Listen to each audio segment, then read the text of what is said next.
নমস্কাৰ, মোৰ ভিডিঅ'ৰ জৰিয়তে এতিয়া আপোনালোকলৈ লৈ আহিছোঁ আমাৰ স্কুলৰ আটাইতকৈ যিখিনি সৰু সৰু ল'ৰা ছোৱালী অৰ্থাৎ ক মানৰ ল'ৰা ছোৱালীৰ কবিতা আবৃত্তি। দিয়া পাত নাই চুট নাই কিহত কৈ দিম, হালধীয়া চৰায়ে বাওধান খায়, হাওদাৰ পিতেকে নাও মেলি যায়, নাৱে বোলে তুলুং বুলুং বঠাই বোলে বাও, গধূলিতে গধূলিতে দপা কোপাও। ধন্যবাদ। পাত নাই চুট নাই কিহত কৈ দিম, হালধীয়া চৰায়ে বাওধান খায়, হাওদাৰ পুতেকে নাও মেলি যায়, নাৱে বোলে তুলুং বুলুং বঠাই বোলে বাও, গধূলিতে গধূলিতে দবা কোবাও।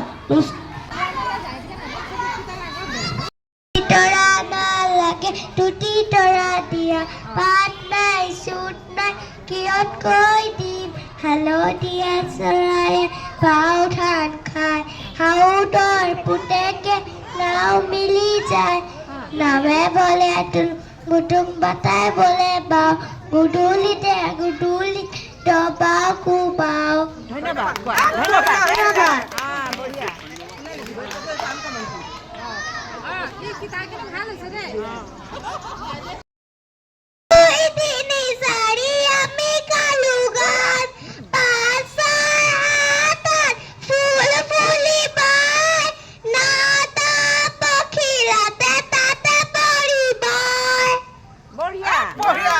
তামোল এখন কোৱা, জোনাকত বহি পৰিসাধু কোৱা, মেঘ বৰষুণ দিয়া, দেউতাহঁতে পাতি দিছা ভেকুলীৰ বিয়া। নাম বাগদি বৰ্মন,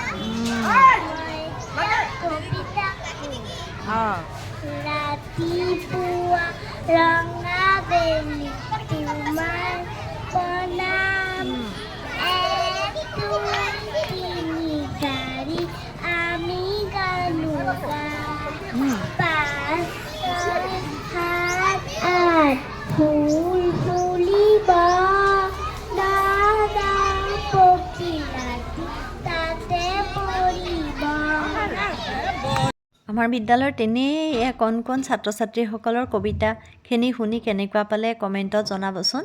সিহঁত যিহেতু স্কুলৰ তেনেই সৰু সৰু ল'ৰা ছোৱালী, প্ৰথম ভয়টো ভাঙক বুলি স্পীকাৰটোত কবিতা আবৃত্তি কৰিবলৈ দিয়া হৈছিল। পিছৰ ভিডিঅ'ত আপোনালোকক পুনৰ লগ পাম। আজিলৈ আহোঁ, ধন্যবাদ।